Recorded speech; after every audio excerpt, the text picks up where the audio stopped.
Hey guys, we're having a storm, so just kind of excuse the outsideness. But I thought Anyway, today I will be starting my new series. Read it! So, I will be reading a section of the book every day. I will be reading Fairy Animals, Mia the Mouse. Let's get started. So here's a map of it looks like Misty Woods. So yeah, and if you're wondering what happened to my hand, I tripped on a box. Sorry, I said it so many times. It's just really annoying me. Like everyone in my class asked me. But I tripped on a box for my new bed, which you saw in my room tour, so go check that out. So I tripped on my bed and I fell on my arm. So anyway, I just kind of want to put that aside right now and read this book. And I'm getting these off tomorrow. So if you want to see more videos with the cast, go check out like my tons of previous videos. A Good Little Mouse. So it looks like there's just a picture of her, and on this picture there's just a random bird. Deep in the heart of Misty Wood there was an oak tree, so tall its branches seemed to touch the sky as its green leaves were as green as emeralds. And they looked like they loved to dance in the breeze. It's the oak's thick, knobby roots stretched deep into the soil and held the tree steady.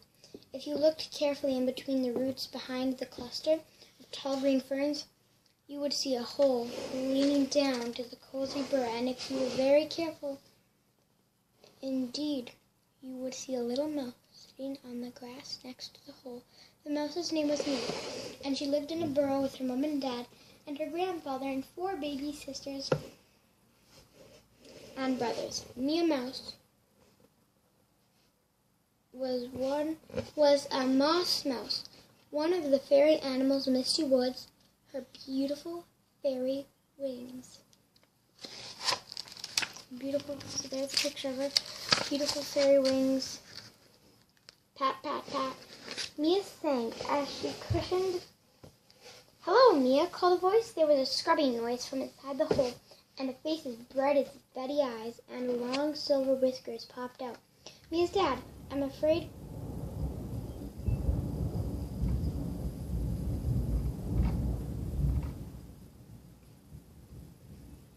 Grandpa's come down with a nasty case of the sniffles, he said. Will you go and keep her company? Oh, Grandma. Mom's busy. So there's a picture of her. Man, that thunder didn't really like what I was about to say, did it?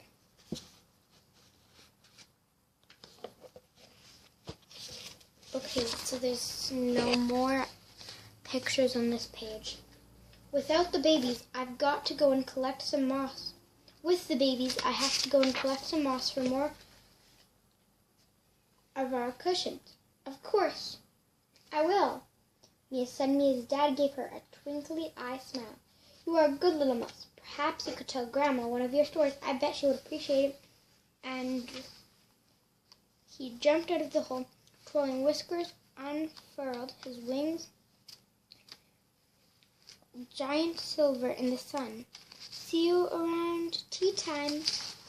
Reminds me of Alice in Wonderland. Mia, his dad called and flew through the trees. He carried a big bag made from spider silk, his front paws. Mia picked up her cushion and carried it around the passageway to the burrow. It was a nice and cool smell, fresh in the earth. Mia's whiskers began to twitch. Telling stories was her favorite thing in the whole world. She loved it more than making cushions. Wow, you can see that she has a lot of babies, and I'm going to show you the picture once I'm done reading this one. Let's go on to the next page. Mia scampered into the burrow, and her mom was busy feeding the babies. At the other end was Grandma, tucked into a soft bed of moss. Mia hopped over to her Grandma. Grandma was curled up in the middle of the bed with her nose peering over the edge. Normally, Grandma's nose was pale pink, but today it was red. Mia got a little closer. Normally, Grandma's black eyes shone. There was a happy smile on her face, but today they were barely and looked sad. Achoo! Grandma sneezed. Sneezed when she saw Mia. So look how many kids they have. And it's their mom and her sick grandmother. So there's the grandmother. And there she has quite a few brothers and sisters. And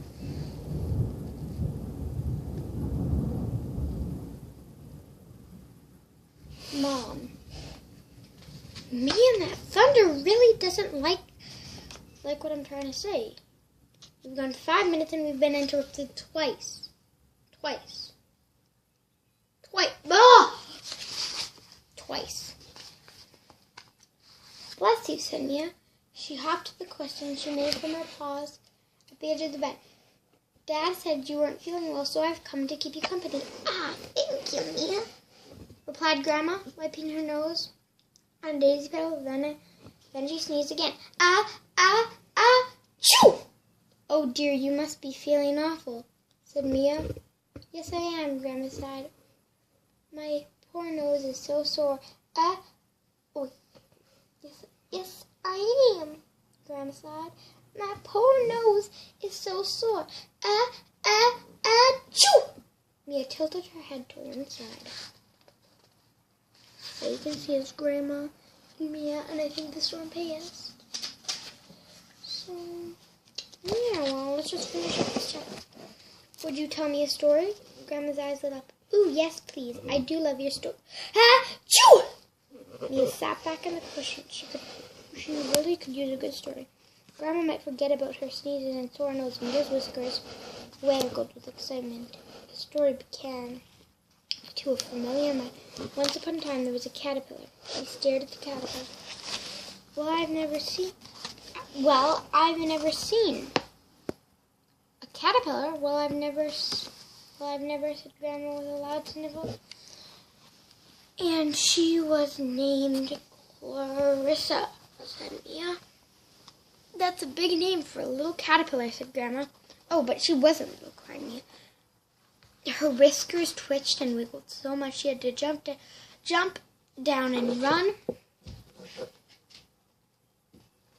around Grandma's bed. She was the biggest caterpillar you've ever seen, bigger than you and me. And Mom and Dad and all these babies put together. Goodness, said Grandma. She smiled. She hadn't sneezed for quite a while now. How big did she get? Well, began Mia, jumping back on the cushion. Clarissa was very greedy, and she ate all day long. So there's Mia imagining Clarissa eating all day long, so it wouldn't be too good. Okay, guys. So this chapter is almost done. Grandma frowned. Whatever did she get all that food from? Mia's whiskers quivered as she thought of an answer. Clarissa had his best friend. His name was Archie. Archie was a tiny ant. Archie brought Clarissa lots of snacks. He brought her leaves and berries and nuts. And lucky Clarissa, said Grandma, wriggling right up. She looked happier now. Mia sat on her hind legs. The next part of the story came into her head. But one day, and there was this really scary bit of the story. Grandma, Clarissa disappeared. Oh dear, said Grandma. Where has she gone? Mia sighed. Nobody knew. Archie searched through the misty woods, but he couldn't find her anywhere. Grandma shook her head, and her whiskers began to droop. That's a very sad story. Mia explained that she hadn't finished yet. When her mom scampered over them, thank you for looking after Grandma, Mia. The babies are asleep now, so I'll take over you. Mia sighed. She was just getting to the most exciting part of the story. It's all right, Mom. I'm looking after Grandma, she said. Mia's mom smiled, and then stroked the moss cushion Mia had just made. What a very lovely, soft cushion. Well done, Mia. There's just one thing. Oh, Mom, I'm in the middle of telling Grandma's story, Mia interrupted. Oh, there's no picture on this page.